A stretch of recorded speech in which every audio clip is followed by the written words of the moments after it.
Welcome back to Snowrunner, everyone.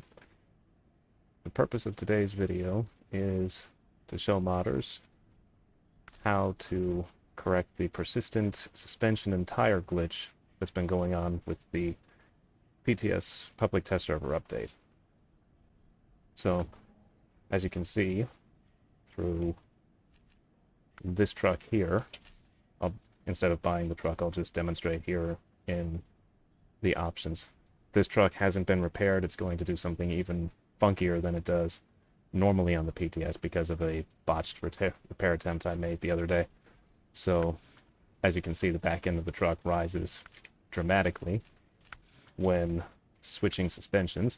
That was the botched repair I'm talking about. So, currently, what it's been doing, I think, well, actually, you see for yourself on the screen now what the change to the public test server has caused. It causes the trucks, for reasons nobody really knows for sure, really, to just glitch partially through the ground.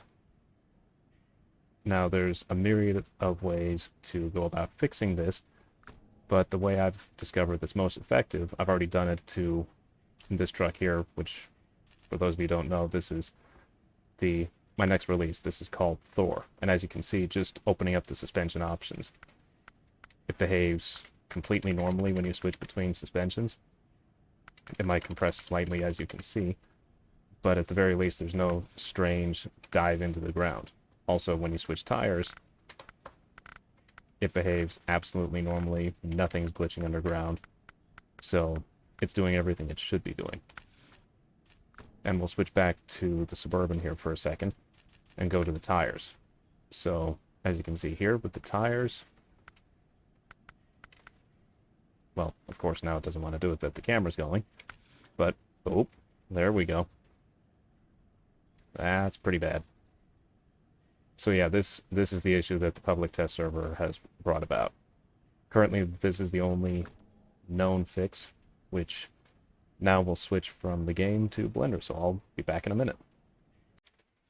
Alright, so now we're in Blender, and first things first, I've already done it here, is you want to select everything. So to do that, press A on the keyboard. I also have screencast keys enabled so you can see what I'm doing on the keyboard and try and match it yourselves. So make sure everything's selected. Then you want to rotate the camera so that you're facing the side of the truck. Zoom in enough so you can get as accurate a view as possible. It doesn't have to be 100% perfect. I just noticed my front axle is lower than my rear axle. Oops. Well, anyway. So back to how to fix this. Press G, then press Z to lock it to the Z axis. That way it won't move left or right as you're bringing it straight down. And what you want to do, in this case, we'll go by the rear axle of the truck since there's a slight height differential. Or is there? Nope, actually that should be fine. And what you want to do is, I would say about there should be fine. Scoot it down a little bit more. It doesn't have to be perfectly accurate from what I've seen. So I would just say try and bisect your axle along the x-axis, or I should say the center hub right here. Try and bisect this circle with the x-axis. So now, we're not done just yet. Let's try and get this aimed properly. Now, the problem is if you try and spawn the truck as it is without any other changes in Blender, basically it's going to explode. It'll just fling itself all over the map. Everything will just go haywire, and you'll just wind up with a huge mess.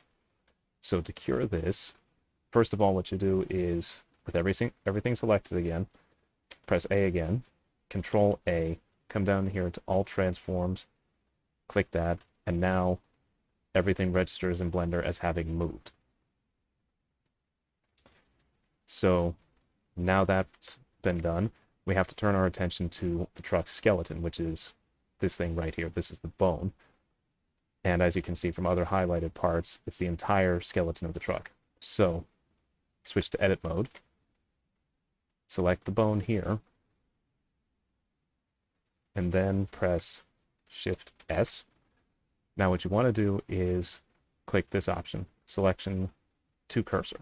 What that does is this snaps the bone straight back up to the center of the world origin.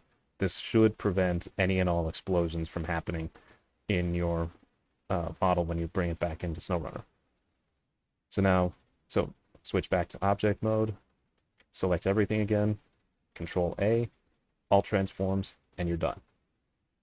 So now the Blender aspect of things should be done. And what you'll want to do now, sorry about that, is again with everything selected, come over here to File, Export, Export as FBX, and let's see. Where is, yeah, Documents. Having a bit of a moment here. My Games. In this case, I have moved all this to Snowrunner Beta for the purpose of the video.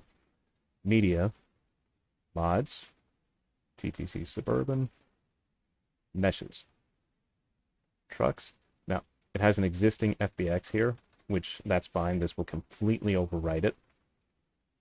So there's no reason at all to worry about this. So, go over here, Armature, Mesh, Selected Objects Only. I have a few more objects that are hidden from view here. Apply Transform, just in case you forgot. Turn off Bake Animation. Turn off Add Leave Bones. And Export FBX. So now, we wait a few minutes. And now everything switches back over to Snowrunner. So I'll stop the recording and we'll move back over to there.